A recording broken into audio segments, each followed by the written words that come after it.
I'm embarrassed to say this because I should have used it while I was with her, but for a number of years, I've had a private investigator license, which I don't use. Maybe I should have used it. Maybe. But I put that into play. I did a very deep background check. There were things that happened while she was allegedly in the hospital and while she was sick from running a background check that I found out about her. And I started to question her about stuff, and she would always be like, why are you asking me about Mark? Every time you do that, you're bringing him into our life.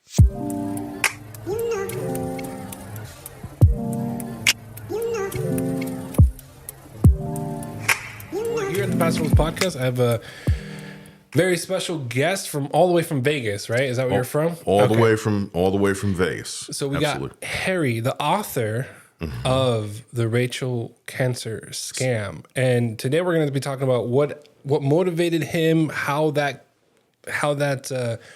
skill, and I'm going to say skill because I've heard some of your podcasts, and I'm like, you're good at telling a story. So I don't know how you learned it, but go ahead and take the next couple minutes and just kind of like brief story or brief background about yourself. Sure. And then we'll build from there. Sure.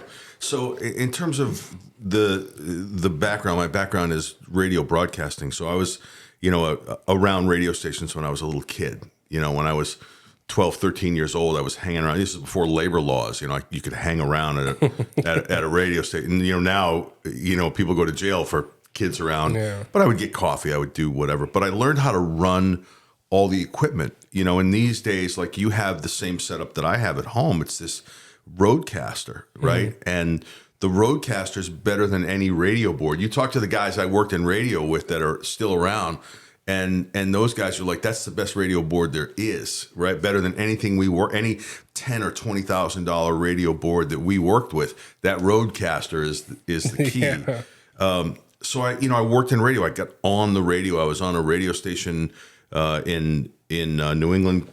Call letters are WAAF. It has since been sold, but it was a kind of a legendary rock station back there. And I went from doing kind of an emergency fill in at one point there when I was 14 years old. So imagine that. Like, think about the biggest radio station around here, around SLO, 50,000 watt rock station. I'm 14 years old. Yeah. Like, I went to my parents that night when they needed me, and I said, listen, the radio station called, and I can go on the radio. Like a full segment. Well, here's what happened. That rock station would do what's called a Saturday night six-pack, where they would run 6 albums back to back. I didn't get to talk until that was all over, which was from 4 to 5 a.m. Okay. So the program director at the time said, listen, you're not going to talk until 4 to 5 a.m. And there are 4 breaks or 5 breaks. So, your break is, you come on between songs and you go, the 107 WAAF, the rock station, that's, Pink Floyd and, blah, blah, blah. You do that spiel, what's called a break in the radio business. So I did that. So the program director, who was a bit of a nut, wrote every break out for me. He said, you're going to say the following things, and that's it. The breaks were numbered. They were on a piece of paper, and I was to read them, and that was it. Now, in a radio station, when they take phone calls, you obviously can't hear them until they hit a little button on the control board, and they bring that up. Anytime you hit the microphone in a radio studio, it cancels out all the sound so the microphone can work. A little behind the scenes on radio. So I did one break, and then I did another break, and I thought, oh, I'm good at this. I'm 14. Like, I got the answers. I got this. Yeah. Right? So the third break, I went on and I did something. I deviated by, 3 or 4 words. I turned the mic switch off. Music comes back on. Behind the control board is a telephone, a ringing telephone. It's like one of those things that would be in your kitchen on the wall. Oh, okay. And the thing rings loud, and the headphones weren't off, and I heard the phone ringing. And I'm like, oh my God. So I roll the chair back and I pick up the phone. I'm like, hello. And that's the hotline. That's the inside line. And the program director, Dave Lee Austin, says, Harry, if you ever want to be on the radio again, you will read what is written for you. And that's it. Do you understand? Yes, sir. And I'm sitting there and I'm like, oh, he hung up. Bye, Dave. Right? So lesson learned. But I work that night, think about it. I'm 14 years old. I worked midnight to 9 a.m. I had to run the religious shows or something after that. So radio is in my blood from when I was a kid. And there was no storytelling, right? There was no, you don't get to do your own thing. You talk for a couple minutes at a time. And then in high school, in junior high, I was working part-time at some of the radio stations in town.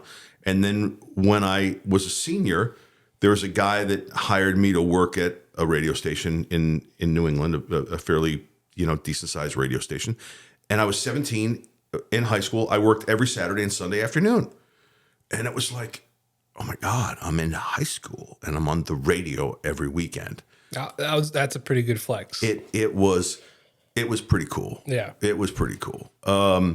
So after high school, my parents said, listen, we want you to go to college. My father was a doctor. My mother's a nurse anesthetist. They're like, we didn't raise a disc jockey. We raised and obviously they didn't. So I ended up not going to college, worked in radio, got thrown out of the house. But I bounced around town at these radio stations in town. And then I got a full-time job. By the end of the summer, I was working overnights at this radio station. And I worked overnights for 6 months. And then I got the 7 to midnight job. And then eventually it just kind of, I ended up on during the day. And then at one point, after a number of years, I ended up doing the morning show. And I became the morning man in my hometown, which was like, it was cool to be the morning man, but what really got me was when I got my picture on the face of that magazine and my parents saw it. Yeah. And I'm like, I got my picture on the face of this town's magazine. And my parents stopped asking me about college after that. And I did it for a long time, and then I became a program director and then a general manager. But I got bored with it. I'm very task oriented. The concept of just playing the same 300 songs, drove me crazy. And then I started to coach people and became a GM. And then ultimately, right around the time of consolidation, which is when like iHeart and Clear Channel and, I worked for at one point I worked for CBS in Boston, part of the CBS radio group, and in Rochester. So all of us were together, Howard Stern, Tim Sabian, we were all part of this WZLX in Boston. I worked there, all part of the same monster company. But I have an ID, I talk about Rachel's fake pilot's license. Yeah. I have a CBS ID, which is really cool to have the CBS ID. I can't use it for anything now. I don't work for them, but it's one of those things. And that was my background, was radio. And then I left it and became kind of a serial entrepreneur, which I do now. And then at around that time, I left radio. About a year after that, I met Rachel. When I moved to Vegas, I had moved clear across the country from New England. And I was working for a communications company. And I was on a business trip to Houston, and I met her in Houston. I won't get into the details of how or why. We can, that's on the podcast. But I ended up meeting her and connecting with her in 2001. And then eventually she ended up moving from Houston. I had seen her in Houston once. She moved to Los Angeles, and then we saw each other a couple times in LA. She came to Vegas to see me. And then we ended up losing touch. She got married, and then in around 2012, we reconnected. And at that time, she told me that she was in this horrible abusive relationship and all this other stuff. And,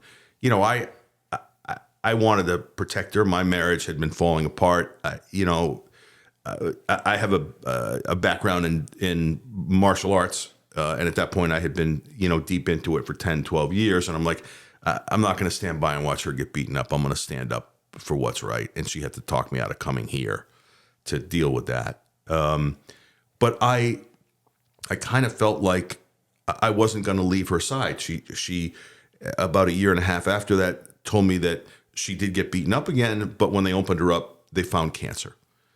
That was like 2012. So imagine someone that you really care about is in a relationship where she's getting beaten up by a guy, and then she finds out she has cancer. Well, I'm not the kind of guy that's just going to walk away from that. So I stuck around. We had a relationship. I got married again. She claimed she was divorced. Turns out she was never divorced. Turns out the cancer story wasn't true. The guy that allegedly beat her up, her husband, Mark, never laid a hand on her. He's a guy I'm now connected to as a result of this podcast. And the story is just an insane story about this woman who is this pathological and sociopathic liar and narcissist. I mean, she works at the Slow Airport down the road, and she's got a fake pilot's license on her phone. She's got a nursing license. She told people that she worked with, keep in mind, she's a baggage handler and a cross-trained agent. She's got a pilot's license and an RN's license on her phone. False. Never went to law school. Never became a nurse. She worked as a CNA, which is a certified nursing assistant. So she's not a registered nurse. She's like bedpans. Here's something to wash your face with. Here's a toothpaste and a toothbrush. Nothing against CNAs, but she presented herself at the Slow Airport as a trauma nurse and a helicopter pilot from Mercy Air. And you know, so at any rate, fast forward 2021, we end up connecting. My parents are up in the Bay Area, and she had been messaging me over that summer. We were talking about like maybe getting together to go to Arizona for a spa, do something, but to see each other. There was always something to me about her. There was something comforting in her voice. There was something comforting about her as a person. I just loved her. I always did. And so we finally settled on August 27th of 2021. We get together down in Santa Barbara. We have dinner. We have a night together. And as we're talking and having a couple drinks, I'm looking at her. I'm thinking, man, you've done well. You're a lawyer. You're doing real estate. You own your own home. You know, the kids, you know, everything is good. I'm single. You know, does it make sense to maybe try to make this a permanent-ish thing? And so that's where the wheel started. And then we see each other. We talk some more. There's a lot of communication. And then I can't get her out of my head. So I started sending her these messages over the fall. At one point I said, listen, I'm going to Billy Bush's 50th birthday party. It's on the Warner Brothers lot in LA. It's going to be a blowout. And, you know, there'll be a few hundred people, probably some people you may recognize. Just come and let's go. And, you know, Billy and I have been friends for 30 plus years. So she said, I can come to LA that weekend, but I'm running the Boston Marathon on Monday, which is not true. And she said, I'll come Saturday for the dinner at Billy's and I'll be your guest. And I said, okay. So leading up to that, that's like the 10th. On the 7th, she sends me a message and she said, I don't think I can continue doing what we're doing. I am looking to love and to be loved, and I want to see what I'm capable of, and I'm not asking that of you, but like she throws that line out to me. And I think she was fishing to see what I was going to say. And she sent that text, and I said, hold on a second. I said, if that's what you're looking for, I've been trying to come up with a way to say those words to you. Like, I'm interested. If this is a posting for a job, I want to apply for it. I'm that guy. I got love to give. I'm a good dude. And she said, I wasn't asking that of you. I said, no, but if you're putting that out there, I'm telling you, I want to be the guy that you pick. She referred to it as my hold my beer moment. Like, here, you know, hold my beer. I got this. Yeah. That led to eventually a conversation like a month later where I said to her, listen, I can't get this out of my head. I'm coming to Santa Barbara. Tell me when I can meet you. November 4th, 2021, we meet in Santa Barbara. I'm going to meet her. Keep in mind, at this point, it's 20 years I've known her. 20 years she's been a friend. We've been connected. And I get to sit to the hotel. She picked me up at the airport. We get to the room. And I get to the room, and I'm in this panic. And I'm not a guy that has anxiety. I have pretty good confidence. But we get there, and I'm like, I'm going to ask her to be my girl. And I feel like I'm 17. I feel like I'm going to screw this up. You know, the guy, you know. Yeah. So we get to the room. I said, let's relax for a minute before we go eat and talk. She lays down in the bed, and I like lay on her, like on her stomach or on her chest. And I'm like, you saw me. I'm a sizable man. I'm not like someone that needs to be held. Yeah. And I was just like, man, I was just in this panic with her. She always did that to me. Always made me nervous. We go to dinner. I tell her what I'm thinking about, and she looks at me like I got 9 heads. She's like, what are you talking about? And I said, well, I think we should be together. I explained to her like 3 times. 3. I said, let's just talk about it tomorrow. Like she was interested, but like not sure what I was saying. She never expected me to say that, right? She was basically pushing me away or playing a game. So we have a couple more drinks, go back to the hotel, have our evening, wake up in the morning. She's got to go, I got to go. But we go to Joe's across the street from the Hotel Santa Barbara. We have breakfast. And that's when the SHIT really hits the fan, because she starts with, hey, what are we talking about? What are we doing? I said, I think we're going to be a couple. I think we're going to, we're going to do this. And then, the breakfast gets interrupted. Her phone's ringing. She said, that's Dan Dow on the phone. Because at dinner in August, she said, are you familiar with the Kristen Smart case? And I said, yeah, I'm a true crime nut. Of course I am. She said, well, the district attorney said that, invited me to sit second chair.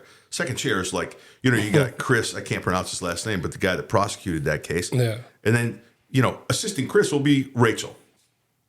Like, okay, she was doing real estate law. She had a law background at that point. She was not someone that I knew was a pilot. That scam was not run on me.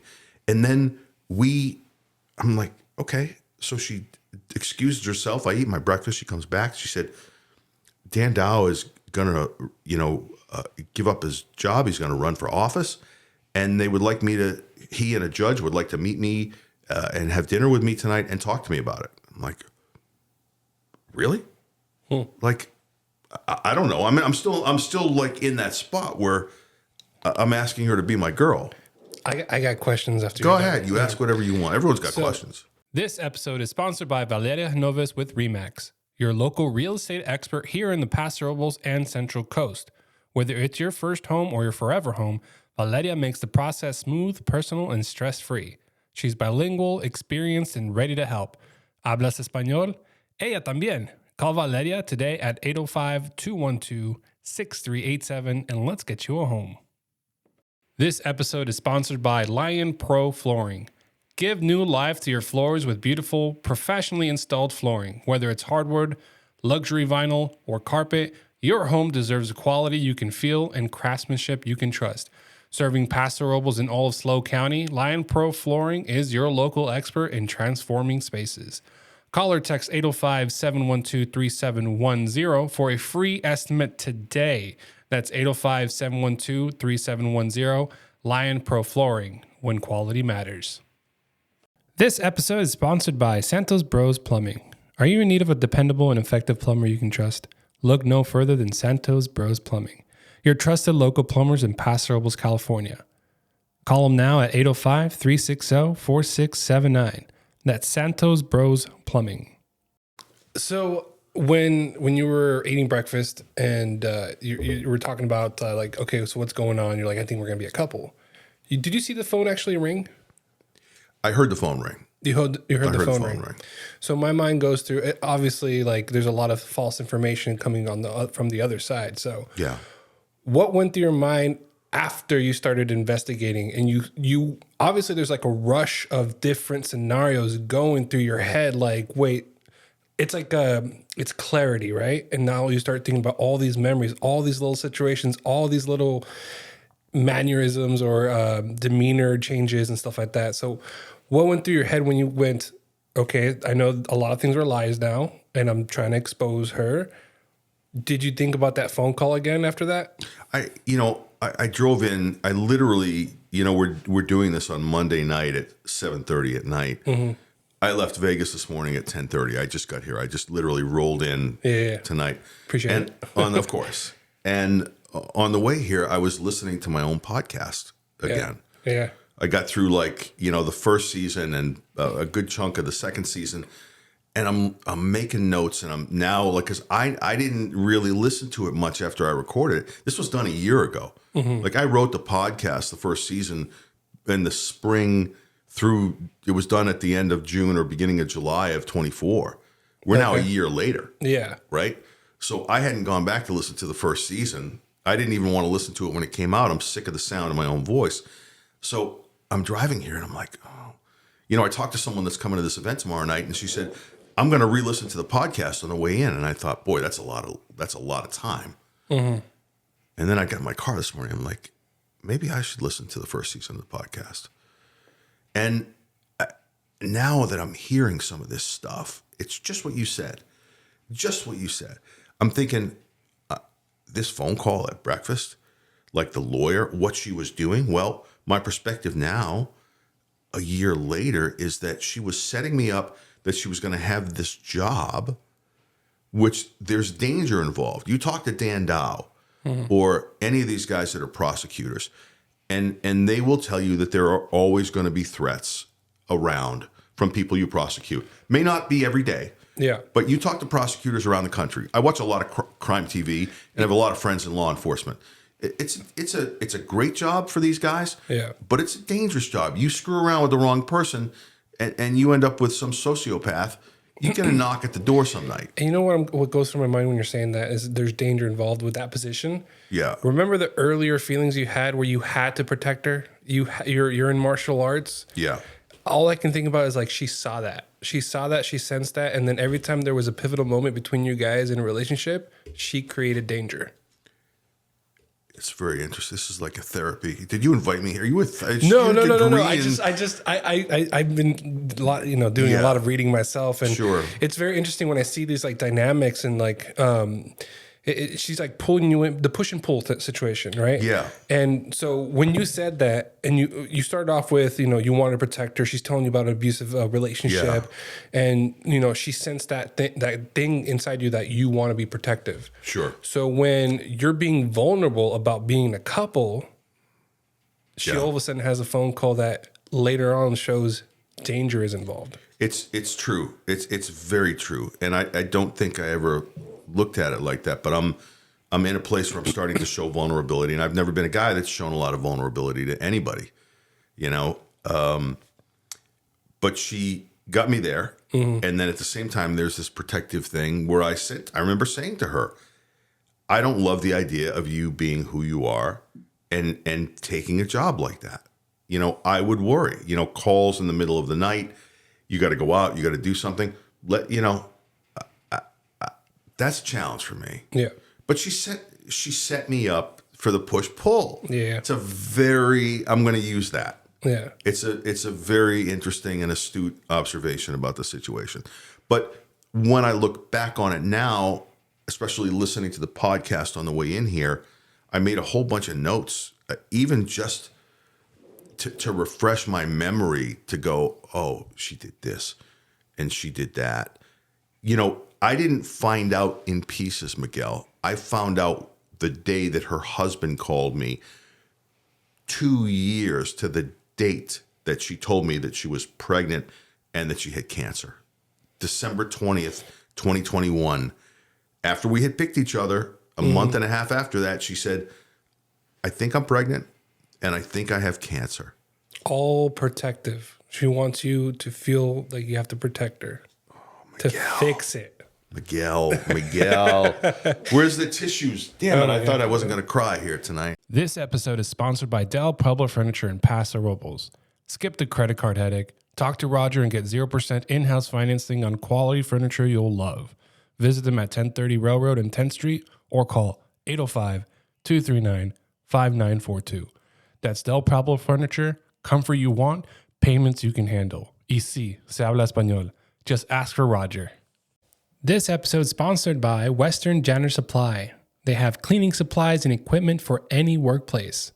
Call today at 805-238-2112.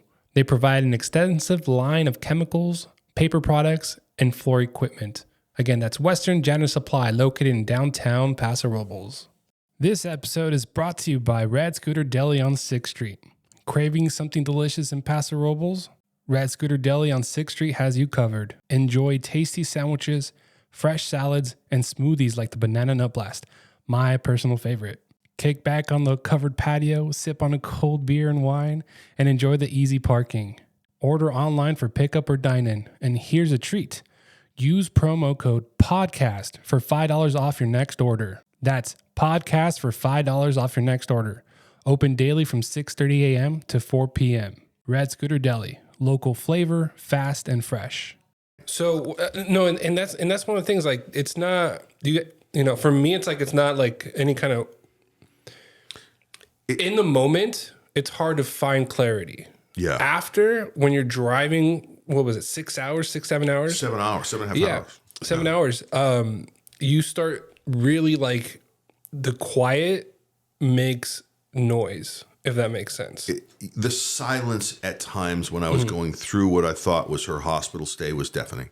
I shut myself off from friends and family, and, you know, driving, it was so weird to me driving here and listening to the sound of my own voice. Right. I don't do that. I just don't. I'll listen after I record something, I'll listen to it, but I'll send it to somebody to listen to it, to do quality assurance, to have me change something. I don't want to sit and listen to the sound of my own voice. So to be trapped in the car for a good chunk of the ride, hearing me tell my story, it's almost an out-of-body experience. Yeah.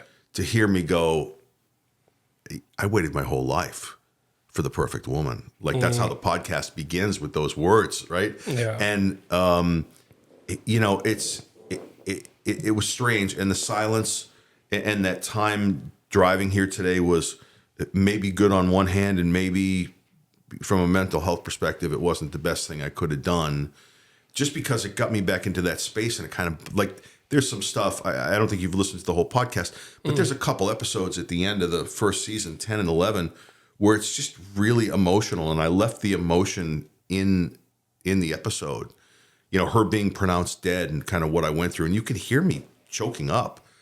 And I was never able to listen to that. Even after I recorded it, I sent it to someone. I said, leave the emotion in. I don't want to hear it. I can't hear it. I listened to it once, and I couldn't listen to it without breaking down again months later. I just don't want to hear myself upset. Does that make sense? Yeah. No, yeah. It definitely makes sense. It's one of those things. Well, it's all about the stereotype of being a man too. Like, by you admitting to yourself that you are upset, that you are vulnerable, it's kind of like there's no judgment here, but it's like you're painting yourself in a way like the world's going to judge you, even though it's not. I was humiliated. I was embarrassed that I allowed this to happen. I felt like this is not how a man's supposed to be. I started writing the podcast without thinking I was putting a podcast out that was going to go out to the world. So how did you start writing it? Like, just notes through the phone, paper, pen and paper? Like, what was that process starting like? During the time that I thought Rachel was in the hospital, I had been writing a daily series of love letters to her. I called it Harry Loves Rachel. And they were 80 episodes of them. And it was like the podcast. You know, it was me, and I had never been a storyteller. You know, I'm a voice guy. I do voice work, and I would tell other people's stories, but I never told it in the way that I'm telling my podcast. To me, your voice is an instrument. My voice is an instrument, and I never recognized that in the way that I recognize it and know it now. Now I know, right? When I told those stories to Rachel every day, and they were long, like the podcast. They were 15 to 20, 25 minutes. And I would listen to those. Sometimes at night, she'd be in the hospital, you know, allegedly. So she would say, I'm going to start today's episode. And I'd say, okay, let's start it at the same time. So we're listening, you know, how romantic. And then she would text me like 35 minutes later or whatever and go, you know, that was beautiful and thank you and I love you and blah, blah, blah. But I was writing a story for nothing, for garbage, for nothing. So, but I realized during that time that I was crafting what I thought was like the greatest love story. Someone is sick. You can't see them. They're in the hospital. You don't know that you're ever going to see them again. And all I'm doing is giving her some memories from our past and creating a story of us in the future. And I wrote, and I never really wrote a lot. I'm not a math or a science guy. I'm an English guy. So I've got a fair command of the language. I've got good grammar. I can write. but I never wrote therapeutically. Yeah. And I started to write those stories. But when everything hit the fan, I thought, I'm going to take Harry Loves Rachel and substitute the S for a D. And it's going to be Harry Loved Rachel. So I wrote what are essentially the first few episodes of this podcast out of anger. It was like, you think you're going to do this to me and I'm not going to speak up about it. That kind of reminds me of the show You on Netflix. The way he talks it with his internal voice. He's like, like the way she's like holding that book or something. But then like you kind of get that sense of like he's angry at that person. It's, you know, I really love the show Dexter, and I love, you know, I've been watching the new one. I was disappointed because I didn't like the one that they did when he was in New York.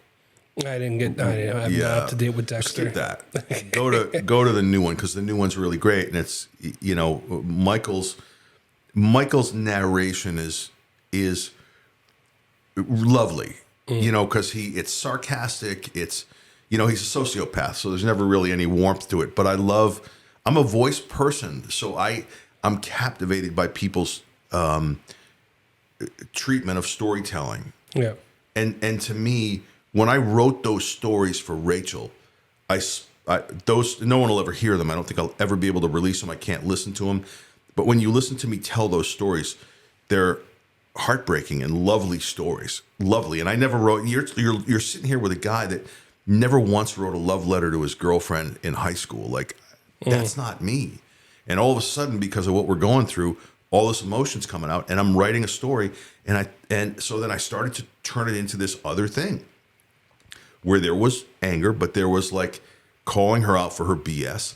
And I realized after the first couple episodes, I'm like, you know, I was kind of joking with her about the podcast initially in January, because I didn't know that I had it in me to write whatever. And then I started to write it, and I thought, I can make a podcast about this. Started to write it. I put it out for slow people only. I gave it to Rachel's husband, Mark. He put it out. I put it on a SoundCloud account. But in 2 weeks, I got 15,000 downloads on SoundCloud, and I'm like, wow. And it was what became the first 4 episodes. Yeah. It was long and confusing because the story's confusing. So I do that and put it out, and then I'm starting to get pressure from my friends that are in the broadcast industry. Like, you need to do this. You need to keep writing it and put it out. And then I sent the first episode to Billy Bush, and he called me, and he's like, what is this? He's like, I'm involved in this story. She was in my house. I said, yes, she was in your house. Yeah, she was. And so he was the one that said, you know, we're going to go to John Sykes at iHeart. We're going to go to UTA. We're going to go to, you know, agency people. I had never listened to a podcast, a true crime podcast, before my podcast. Right. And I still haven't listened. I listened to Serial, you know, whenever it came out 14 years ago, right? That's what I listened to once. But so when I recorded the podcast, there was no music on it. I thought, well, I can just tell my story with no music. And Billy sent the first iteration of the podcast to UTA. They represent Barbra Streisand. They represent LeBron James. They're like the who's who in the entertainment industry of agents. Okay. And that guy responded to Billy, and there was interest from UTA. And then I'm like, oh my God, like if UTA picks me up, that will be amazing. You know, at a minimum to put Billy's name on it. And then the guy from UTA said there needs to be sound design.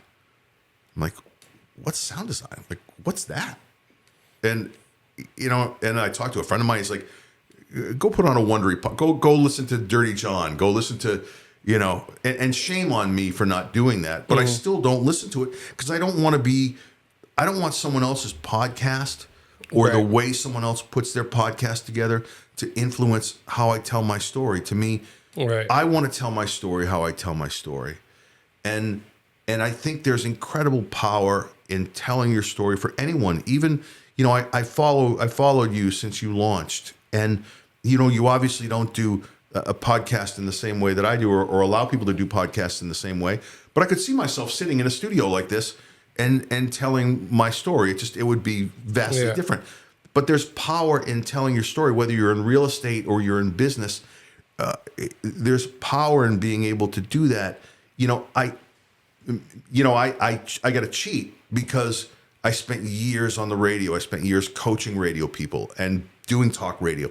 I can sit in a room. It doesn't make, I could go talk to 10,000 people tomorrow at the Staples Center about my podcast, and I wouldn't have nerves. I'd be like, where's my coffee? Where's my water? Who's going to watch my phone and my watch? Right. Who do I trust here? Yeah. Right. Like, that's it. Like, I'll talk to anyone, anytime, and I don't get nervous. But so I do the whole podcast. I do the whole first season. We're going to release it on like October 10th, I think is when it released. Mm-hmm. And on October 9th, I'm sitting in my backyard at like 9 o'clock at night having a cigar. And all of a sudden I get this wave of anxiety. Like, my story, my sad, horrible story is going to be told to the world tomorrow, starting tomorrow. Mm. And I thought, is it too late? Is it too late? Can I stop it? And I was really upset. Like, what have I done? What have I done? You know what I mean? Like, I'm hurt. I'm really hurt. And now I'm telling the world that I'm really hurt. And at that point, I didn't understand tell the story and take it back and use it to heal. I thought I understood it, but I didn't. Did you feel like you felt that anxiety because of the fact that you were going to technically hurt her? No. I never once thought about hurting her as a reason not to do it. Okay. I thought, I'm going to expose her. I thought, I'm going to do this. I started the social media a year ago on her birthday, and I did it deliberately so she would know what was coming. This episode is brought to you by the White Wave Wellness. Choose to live a healthy and fulfilling life. Wellness is more than being free from illness. It is a process of change and growth towards a mentally and physically healthy lifestyle. Reach out to Jennifer Hale to learn more about how this water can change your life. Okay, so let me ask you this. Has she expressed that she's hurt? Yes. When I played her The Harry Loved Rachel in January of 2004, a month after she was caught, she said to me, and this is in a promo that's running right now, but I've used it in the podcast. Yeah. She said, hearing you make this story, you'll have to beep this out, about my fucked up life makes me sick. I don't bleep anything out. Good. Hearing you tell the story about my fucked up life makes me sick. And I thought, you kind of deserve it. And she said, I deserve this. So in a way, I held it over her head. Probably there was some manipulation involved because I wanted the truth. I wanted some answers. It's like, I have this thing. Mm-hmm. And it wasn't the cleanest way to do it. And then there was this thought, because she had used the threat of suicide on a number of occasions. After she was found out, she had used the threat of unaliving herself. Right. A number of occasions. In the hospital, had told me it happened over the years. And I said to a friend of mine, what if I do this podcast? And what if she does something to herself? Which brings me back to the question, did that factor into the anxiety of the night before it went live? Not even one bit. Huh. I thought to myself, because I did worry about it initially, and 2 or 3 friends, including one mental health professional. Okay. And my friend Matt, who helps to write and produce the podcast, he said, listen, narcissists are the cockroach of the world. They always find a way to survive. Yeah. There's always a different talk track. She needs the attention. She listens to this podcast. Mm-hmm. She may not say she listens. In every single video that I put out, I've never said this on Instagram or on the podcast. Every single video that I put out, I look at the follows and all that stuff. There's a little arrow at the bottom of the video. Oh, the shares. Shares. Yeah. Always. one share. Someone is sharing these videos right away, always once. Yeah, it's Rachel. I talk to Rachel, right? And I'm talking, even if I'm not talking to Rachel, I'm talking at Rachel, because she needs to be exposed for the damage she's done. At this point, it's not even about me.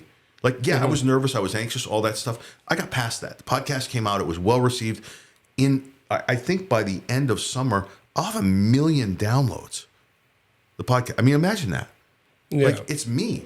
Like, I didn't end up I didn't take an agent.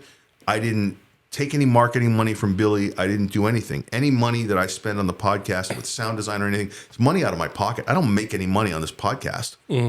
But I'm going to be at 1 million downloads by the end of the summer for a podcast. Like, I get it at, like, Dirty John gets, 1 million, or the Dateline, Keith Morrison, whatever. 1 million downloads is insane. So I don't worry about Rachel doing something. She's a narcissist. She will find a way to survive and run a different talk track on someone else. By the way, when she married Mark, who she's still married to, 7 months later, she ran off and married another guy in Michigan at the same time. She was married to 2 guys at the same time. Yeah, I remember that part. 2000. Yeah. She was married to a guy in Houston who was a cop and a district attorney and now a criminal lawyer.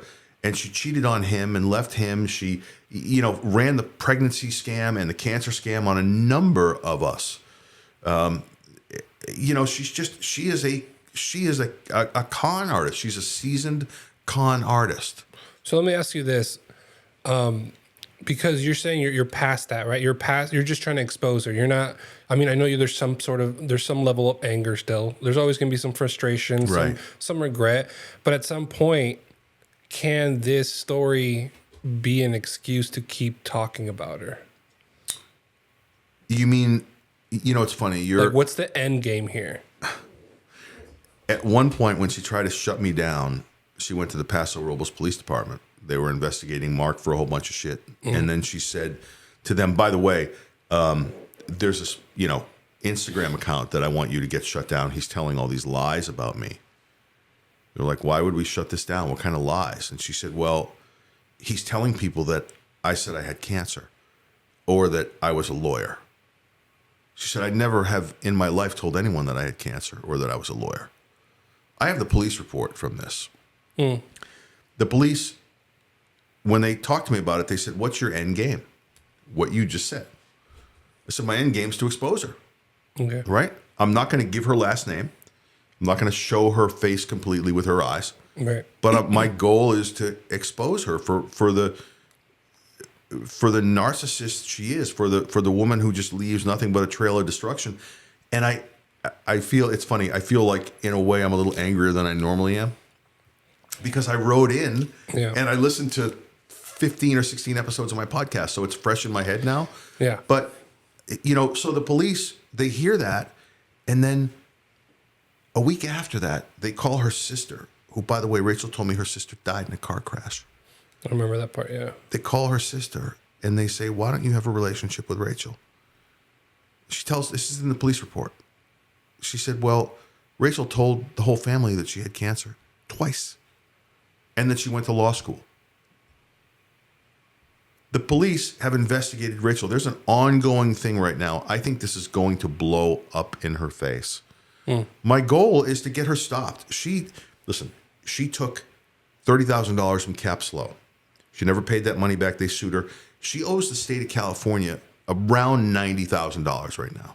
She got an EBT card in 2023 when she and Mark were still living together. Mark was making good money with his business. She gets a benefit card. She ran for the water board down in Santa Clarita in 2006 or 7, and she lost, and she took campaign funds. So when all this information is coming out, right? Like right now it's flowing out of you. You have it memorized. What got you to the point where like you had to be a detective for yourself? When I realized that she was lying to me about everything, and I started to hear these stories from Mark and from other people, women that she works with at the airport, it's a great point, by the way. I love that because my story has gone from this story of like heartbreak and heartache to you had to figure it out. Well, you have to be a detective. You got to solve you got to solve the mystery. There's a true crime story that's unfolding within my true crime story. Yeah. So at some point over the summer when I was just about done recording, a bunch of these things came out, and then I began to do court record searches, and I began to do a whole bunch of stuff. I'm embarrassed to say this because I should have used it while I was with her, but for a number of years, I've had a private investigator license, which I don't use. Maybe I should have used it. Maybe. But I put that into play. I did a very deep background check. There were things that happened while she was allegedly in the hospital and while she was sick from running a background check that I found out about her. And I started to question her about stuff, and she would always be like, why are you asking me about Mark? Every time you do that, you're bringing him into our life. She was gaslighting me. Mm-hmm. And so when the wheels came off for her, I was wanting to talk to her and I was wanting to get answers. But at the same time, I went to school to see what other horrible things she did to people. Like being married to two guys at the same time. It took that guy, Brian, in Flint that she married 7 months after she married Mark. It took that guy 3 years to get divorced from her because she avoided service. Mm-hmm. He found out. Rachel left Los Angeles, went to Brian in Flint. She's in the shower one day. Mark calls her phone like 20 times. Brian answers the phone and says, hello. Mark says, who's this? And Brian says, I'm her husband. Mark says, I'm her husband. Yeah. In the history of arguments, no one's ever won that. Yeah. Like, I'm her husband. So there's two other guys kind of involved, right? In some similar scenarios where, there's this one person that lied to them. Who did you lean on when you felt this feeling of being lied to? I internalized a lot. And in hindsight, it was a mistake. There's a therapist that's on in season 2, episodes 10 and 11. And when I sent her the podcast, she's a friend of mine from, back where I grew up. And when I sent it to her, I said, I want to have you on the podcast. I want you to listen to a story. And I want to have you on and talk about the narcissist. And she said, okay, send me what you have. And she gets back to me like a week later. She listens to the whole thing. She's like, oh, honey, this is not a narcissist. This goes far deeper than narcissistic behavior. This is sociopathic, pathological. Like she kept me thinking, Miguel, for 563 days that she was in the hospital in protective isolation and couldn't walk, couldn't talk, and was sick with cancer. Who does that to somebody? She knew it was destroying me. She knew that I was in danger from a mental health perspective, and she continued to do it. She counted on me from early on when she told me she had cancer and she was getting beaten up to never walk away from her, to always be by her side. What she never counted on was getting caught being a liar and then me telling my story. Yeah. And now there's no stopping me. Like, what's she going to do? She going to sue me? Are you aware that she destroyed all the evidence on her phone? She wiped her iCloud account out. Like the interactions between you guys? Or what do you mean? With everybody, with Mark, with me. Okay. She can't, the defense for libel or slander is what's called absolute truth.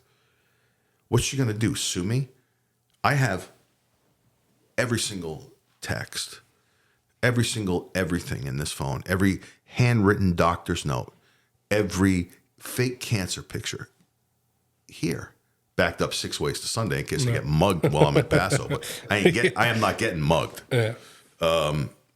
But what's she gonna do? What's she gonna say?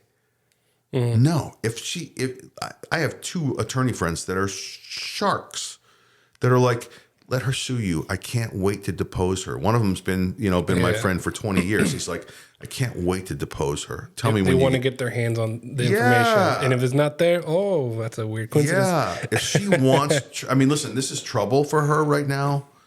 But if she wants trouble, again, I'm not inviting that, but go ahead and hire an attorney and see how that goes. Yeah. It doesn't go well. But I'm taking back my power. And again, I may be a little... That's a good thing you said right now. Because that was what I was going to ask you. When did you find out you were actually taking back your power? It's not when you start writing the story. There's something else, right? Yeah. It's, you know what it is? It's when I let a few people that I really trust listen to it. And when I told them about it, think about this. I found out she had been cheating on me in December of 2023. I didn't tell a single friend of mine. I told one person. I didn't tell a single friend of mine for 6 months or 7 months. I was humiliated. The way that I told my friend Matt, who's a producer of the podcast, is I sent him episode 1. I sent him a text and I said, listen, something's happened.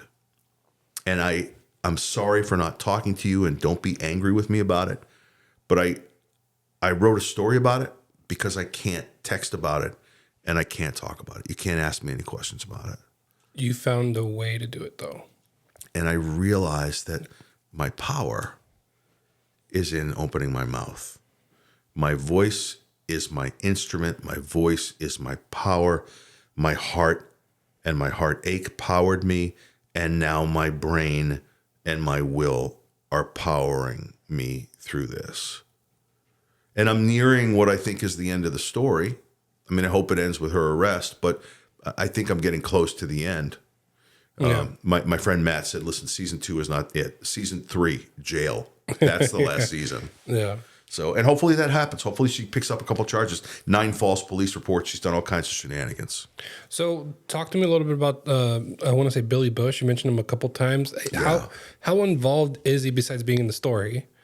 Because I think on your Instagram bio it says producer or... Yeah, he's the executive producer. Okay. It's funny. We've been around and around. I said, listen, let's do a Zoom. You're part of this story. Yeah. Right. He's like, I want your success. This is not my story. Anything that's major, I speak with him about involving the podcast, but he's been kind enough to give me his name. And he's someone that I've known for, 31 years. He is someone that I love dearly. He's one of those guys, like, after I talk to him, like, before I hang up the phone, I go, great to hear your voice. I love you. I love you too. You know what I mean? That's like, that's the nature of my relationship with Billy. And it always has been from the time I met him. We've always been, it was one of those friendships that I knew would always be there. Yeah. And when this happened with Rachel, he was so upset for me and for her. And he's a prayer guy. You know what I mean? He would pray for her. And like, when I had to go, I didn't tell him for 6 months. When I sent it, I did the same thing with him that I did to Matt. I copied and pasted that message. And when I said, do me a favor, he's got a little ADD. And I said, Bushy, just listen to it. Just 10 minutes of it. Just listen to it. And then he called me back 30 minutes later. He said, what is this? And I said, it was all a lie. He said, oh my God. He's like, you need to tell this story. You need to tell it. And I said, I don't know if I can. I don't know that there's an audience for it. You know what I mean? I don't know. Like, at that point, I still didn't know. Mm-hmm. And it was Billy's encouragement in a way, like, we're gonna, he went to John Sykes, who runs iHeart. He went to, UTA. He went to a whole bunch of places for me looking at options. I ended up at Amazon's Art19 platform. And I ultimately not having an agent in this is good because I get to do as I want to do. Right. And, Billy's been helpful, but his involvement is minimal. I'll send him a couple videos here and there and we'll talk about it. But he was upset. But his goal, for me, what he has said to me is, I don't want to be involved in it. It's not a place for my face. Yeah. This is your story. I want your success. You let me know what you need. And I don't need anything but his continued support. That's it. He didn't put money in it. He didn't do anything other than making some phone calls for me. He's opened a couple of doors. I had to have a discussion or two with some people. There's a voice that you hear in the second season of the podcast and in some of these promos. That's a female voice. It's Rachel's voice. Rachel sent me a tape. I have a tape of Rachel. I'm an audio guy. I turned around, I entered it into my audio clone device thing 30 times and built a stable clone of Rachel's voice. Yeah. I had that clone say a bunch of stuff and I sent it to Mark and he's like, why are you sending me this? He's pissed off at her. He's like, this is gross. Why are you sending this to me? And I said, I just wanted to make sure I could fool you. Oh my goodness. But Billy, helped in that decision-making process. I was nervous about the clone for Rachel. I had to find a voice to be the Dr. Holt, and the guy that hired me out of high school in radio to work full-time is a guy named Jay Dean. And I've always loved his voice. And when I was talking to him about the story at one point, like 2 days later, the light went off in my head as I was thinking about season 2 and Dr. Holt. And I'm like, oh, you're going to be Dr. Holt. And I sent him the opening of season 2, episode 1 is this monologue from the doctor after Rachel was allegedly pronounced dead. And it's Jay Dean's voice. And when I heard his treatment of Dr. Holt, I was moved. I was like, oh my God, you're Dr. Holt. So every time I hear Dr. Holt's voice, I hear this guy who gave me my shot in radio and a voice that has provided incredible comfort for me. So it's interesting because you said you don't like hearing your own voice, but yet you've created brought in other characters in the podcast that give you motivation to keep going. It's like you drowned it out. Yeah. To me, there's no way to tell the story without me telling the story. Yeah. Aside from hiring somebody. Right. Like, I like to go on podcasts. Like I love Adam Montiel, from the beginning. Oh, he's awesome. Yeah. And there's a funny story about Adam because we got connected. And then once we got connected, I was supposed to be on his show on September 4th, 2024. Mm-hmm. I'm a steel trap. The night before, he sent me a message. He said, hey, I'm getting these messages about a restraining order and an abusive relationship and this and that. And I'm like, that's not me. That's her husband. That's a case involving her husband. Was it promoted that you're going to be on his show? Is that why? Okay. So he promotes that I'm going to be on. And little do people know, we didn't promote this. Yeah. And he sends me a message. He's like, dude, we're going to put the brakes on this. I didn't know you were this guy. And I said, I'm not that guy. Yeah. That's a different guy.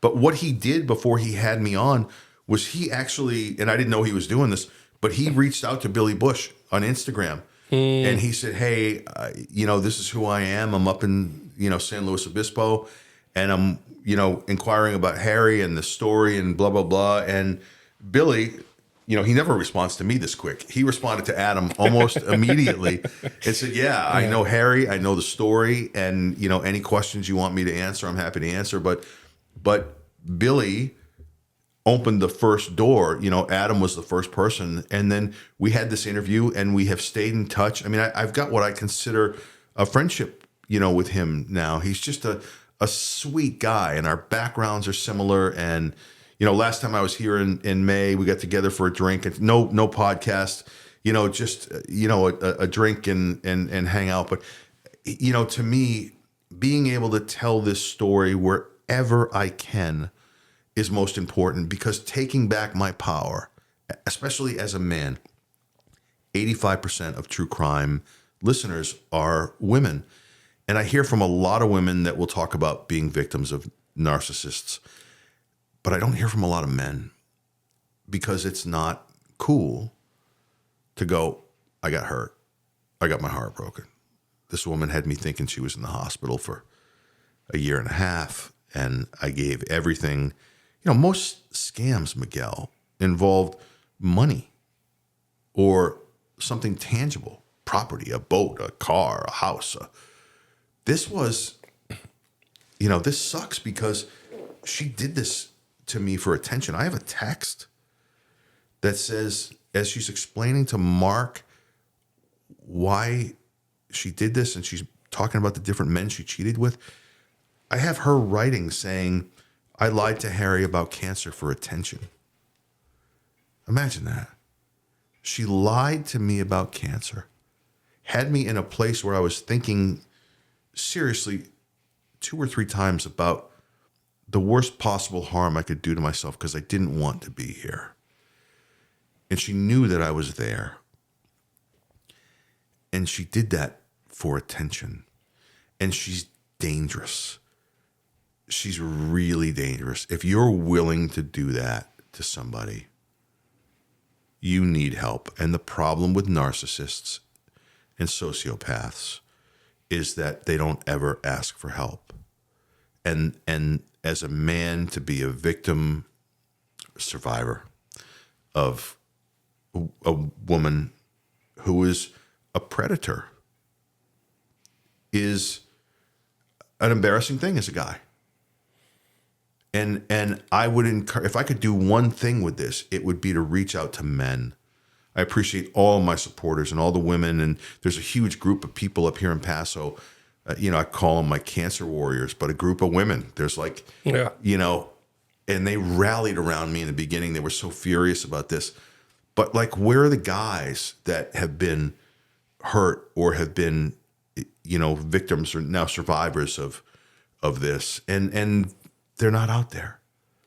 I got a message on Sunday for the first time from a man, a guy on the East Coast, who wrote to me and he said, I was trying to get through the entire podcast before writing to you, but I can't. He said, I'm on episode 15. There are, 5 more to go for me right now. And he said, I had to reach out to you to tell you how sorry I am and how heartbreaking your story is. And this man, showing emotion and empathizing with me, made me feel better than any, message from a woman that I've ever received, because it's, I don't know if he's been hurt, what the situation is. And I'm not trying to make new friends. I'm trying to connect with people that are, in a similar situation, but to get an empathetic, long, detailed message about, the situation. And he was really kind and funny. At the end, he said, my girlfriend loves your voice. And she said, I could even get bad news delivered by him and it wouldn't bother me. So, but it's just, to me, men need to take their power back. I mean, everyone does from people like this. But to me, I'm sitting here in your studio in Paso, and I'm thinking, by doing this, I am taking my power back. Yeah. And I'm not going to stop taking my power back. And I'm not going to stop telling my story. I'm not going to stop encouraging people to tell their story. If you've got a story, you want my help with a story, tell your story. I don't know how, in what different terms I could say that to you or anyone else. I think that's the perfect moment to wrap it up and let the audience sit with that. I've been following you, and I want to say a couple of things to people that follow you. There is power. If you're a business person, this is a very one-off episode for Miguel. Everything is, business, a lot of real estate, business people, and you're busy, and I love that. But let me promote for you for a minute. If you're a business person that wants to help their business, video is your solution. And if you can't do it yourself, most people can't do it, call or text or DM and find out how you can help your business by doing this, by coming to spread your word. You don't need to be great with words or have a great voice or even have a crazy story to tell. talk about your business. Open up, sit and talk. The best stuff, this. You could sit and have someone come in and talk about real estate or mortgages. Just sit and talk to me for half an hour. Let me chop it up. Let me see what's there. I run interviews on my podcast all the time where, I've got, an hour with somebody. I'm going to take the best of that and I'm going to make it 15 minutes. DM or respond to this message or this video and get your business involved in video and do it. This is a beautiful state-of-the-art facility. This looks 1,000 times better than where I shoot my videos at home, right? I got a couple lights, I got a phone and a microphone, and I got a voice. This is everything you need. And all you have to do is get a cup of coffee and come and sit and talk, whether you talk to yourselves or let him interview you. Just do it. If you're running a business, I don't care what business it is, you want to be on video, you want to be doing video podcasts, this is where you want to be. And I'm so glad that I stopped here. I can't thank you enough. And you can use that clip wherever and whenever you want, as much as you want. I am definitely clipping it and posting it if it goes crazy. Good. So I appreciate your time, man. Yeah. I'll invite you once this story's finished, and we'll go from there. I appreciate it, and I want to thank everyone in Paso and SLO and Santa Maria and Cambria and Los Osos, and I'm telling you, there have been almost 500,000 people looking at my profile just in the last 90 days. The entire adult community in Paso and SLO, the equivalent, looked at the Instagram in the first 30 days of my stuff. So thank you to everyone here for the support, and I'll see you again soon.